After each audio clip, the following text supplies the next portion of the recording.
என் அன்பான தமிழக வாக்காளர் பெருமக்களே, அனைவருக்கும் இனிய வணக்கங்கள். மிக மகிழ்ச்சியான நாள். 2026 சட்டமன்ற தேர்தலை முன்னிட்டு அஇஅதிமுகவின் தேர்தல் அறிக்கை சற்று நேரத்துக்கு முன்பு கழக பொதுச் செயலாளர், வருங்கால முதலமைச்சர் புரட்சி தமிழர் அண்ணன் எடப்பாடியார் அவர்களால் வெளியிடப்பட்டுள்ளது.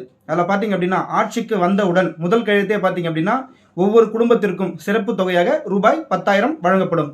குலவிளக்கு திட்டத்தின் கீழ் அனைத்து குடும்ப தலைவர்களுக்கும் மாதம் 2,000 ரூபாய் வழங்கப்படும்.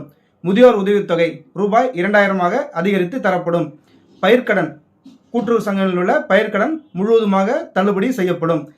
அரசு பள்ளி மாணவர்களுக்கு ஏற்கனவே அவர் ஏற்படுத்தி தந்த 7.5 இடஒதுக்கீடை 10% உயர்த்தி தரப்படும். ஒவ்வொரு குடும்ப அட்டைக்கும் குளிர்சாதன பெட்டி, அதாவது ஃப்ரிட்ஜி, அனைத்து குடும்பத்திற்கும் வழங்கப்படும். மீண்டும் சிறப்பான முறையில் அம்மா உணவகங்கள் அமைக்கப்படும். மீண்டும் மினி கிளினிக், ஏற்கனவே 2,000 மினி கிளினிக் நமது ஆட்சியில் திறந்தது போல அதைவிட அதிகமாக எண்ணிக்கையில் மினி கிளினிக் மீண்டும் செயல்படுத்தப்படும்.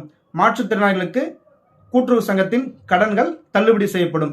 மிக மகிழ்ச்சியான நாள். அனைத்தும் புரட்சி தமிழர் அண்ணன் எடப்பாடியார் அவர்களால் மட்டுமே முடியும். ஆகவே இந்த 2026 சட்டமன்ற தேர்தலில் அண்ணா திராவிட முன்னேற்ற கழகம் தலைமையிலான தேசிய ஜனநாயக கூட்டணிக்கு வாக்களித்து புரட்சி தமிழர் அண்ணன் எடப்பாடி அவர்களை முதல்வராக்க உறுதியேற்போம். தமிழகத்தை மீட்போம், மக்களை காப்போம். நன்றி.